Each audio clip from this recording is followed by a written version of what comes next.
Salut à tous et bienvenue dans le magnifique arrière-pays de Los Angeles, en Californie, pour tester une moto typée custom, mais qui n'est pas une américaine, ce n'est pas une Indian, c'est pas une Harley Davidson, c'est bel et bien une indienne, c'est la Royal Enfield Shotgun.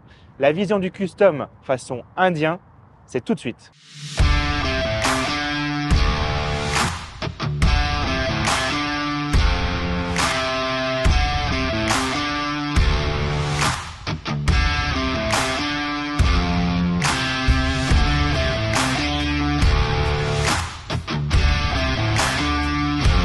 Voilà, comme je vous le disais, on est parti tester cette machine dans l'arrière-pays de Los Angeles.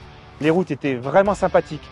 Des virages à gogo, un peu bumpy, un peu bosselé. Ça a permis de tester la machine dans toutes les conditions. Alors on va parler tout de suite du design parce qu'en fait, si on veut une moto custom, le look c'est hyper important. Pour le coup, Royal Enfield a plutôt assuré. Ils sont inspirés de tous les codes des motos typées préparées, typées custom classiques, qui nous ont donné des exemples. Dans les moodboards, il y avait la moto d'Akira, il y avait les motos typées Deus, Ex Machina, The Bike Shed, les préparateurs du monde entier. Ils ont vraiment essayé de s'inspirer de la scène custom, de la scène café racer et custom.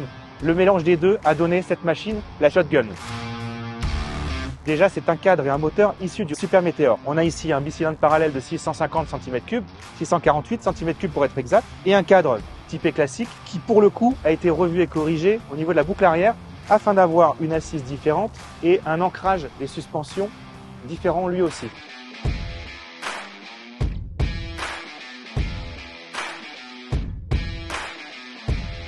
Alors on est vraiment dans les codes du custom classique avec une moto assez simple, tant dans l'approche qu'au niveau du design. La part belle est faite forcément à ce petit bicylindre parallèle de 648 cm3 hérité de la Super Meteor. Le cadre lui aussi est hérité de la Super Meteor, mais il a été modifié au niveau de la boucle arrière pour avoir une approche plus custom, donc une assise un peu plus basse. On a au-dessus un réservoir assez rondouillard, plutôt réussi, d'une contenance de presque 14 litres, 13,8 litres pour être exact. Et ensuite, on a une partie cycle très simple avec à l'avant une fourche inversée, non réglable signée Showa, un simple disque pincé par un étrier issu de la filiale de Brembo. Et à l'arrière, on a toujours ce simple disque pour le freinage et deux amortisseurs classiques qui, eux, sont réglables sur plusieurs positions. Là, on a la version mono. Les Indiens ont développé aussi une version duo. Donc cette moto est bel et bien homologuée en duo et elle est fournie soit avec la selle simple, soit avec le porte-paquet qui, lui, peut aussi intégrer la selle passager. Royal Enfield est resté dans ce qu'ils savent faire, c'est-à-dire des motos simples, robustes et efficaces. Pas de chichi, on n'a pas des commodos rétroéclairés, de l'électronique de partout. Ne cherchez pas le shifter, ne cherchez pas le régulateur de vitesse, tout ça on ne l'a pas. On a juste un compteur avec aiguille et centre digital et aussi un petit écran sur le côté qui permet d'avoir une connexion en fonction de l'application qu'on a choisie. Les commodos sont très classiques, mais c'est ce qui fait le charme de cette machine. De même que les leviers de frein et d'embrayage qui eux sont réglables, mais vraiment de manière très classique. Quand on monte dessus,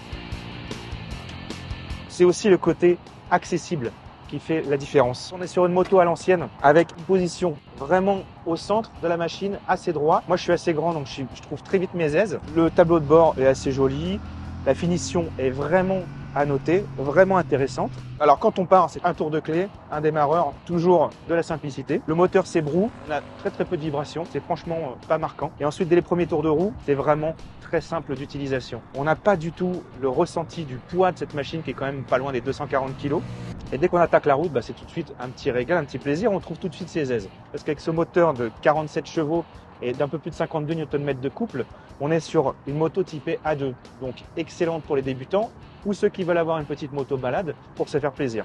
Lorsqu'on va ensuite sur les petites routes, cette moto est assez vive, vraiment très facile à mettre sur l'angle. Le freinage est lui assez conséquent, très facile à doser. Pas beaucoup de défauts en fait, quand on prend l'ensemble de la machine, c'est vraiment assez sympa. La suspension est un peu plus ferme que sur le Roadster, c'était volontaire de la part de Royal Enfield. Sur les revêtements bosselés comme on avait ici dans l'arrière-pays de Los Angeles, la moto a tendance un tout petit peu à rebondir, mais bon, c'est pas hyper handicapant parce que de toute façon le moteur n'est pas hyper foufou.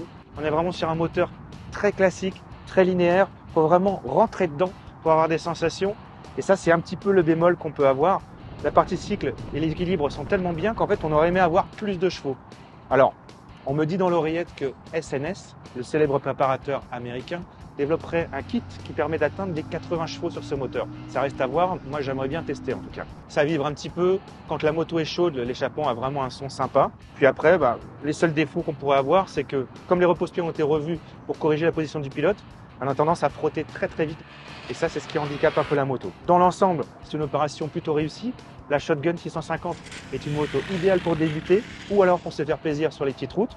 Moi, j'ai beaucoup apprécié personnellement. Reste à savoir le prix. On sera sur un prix proche de la Super Meteor, donc un prix plutôt accessible pour un niveau de finition clairement en hausse et un plaisir simple. Et au final, ce qui peut définir cette Shotgun 650, c'est que même si on peut entièrement la customiser, même si on peut être dans l'esprit custom, c'est une moto simple d'accès, facile et qui se suffit à elle-même. On n'est pas obligé de la personnaliser pour déjà avoir une moto jolie. Et ça, c'est à noter. La finition est vraiment intéressante. Royal Enfield pousse le curseur un peu plus loin. C'est vraiment appréciable.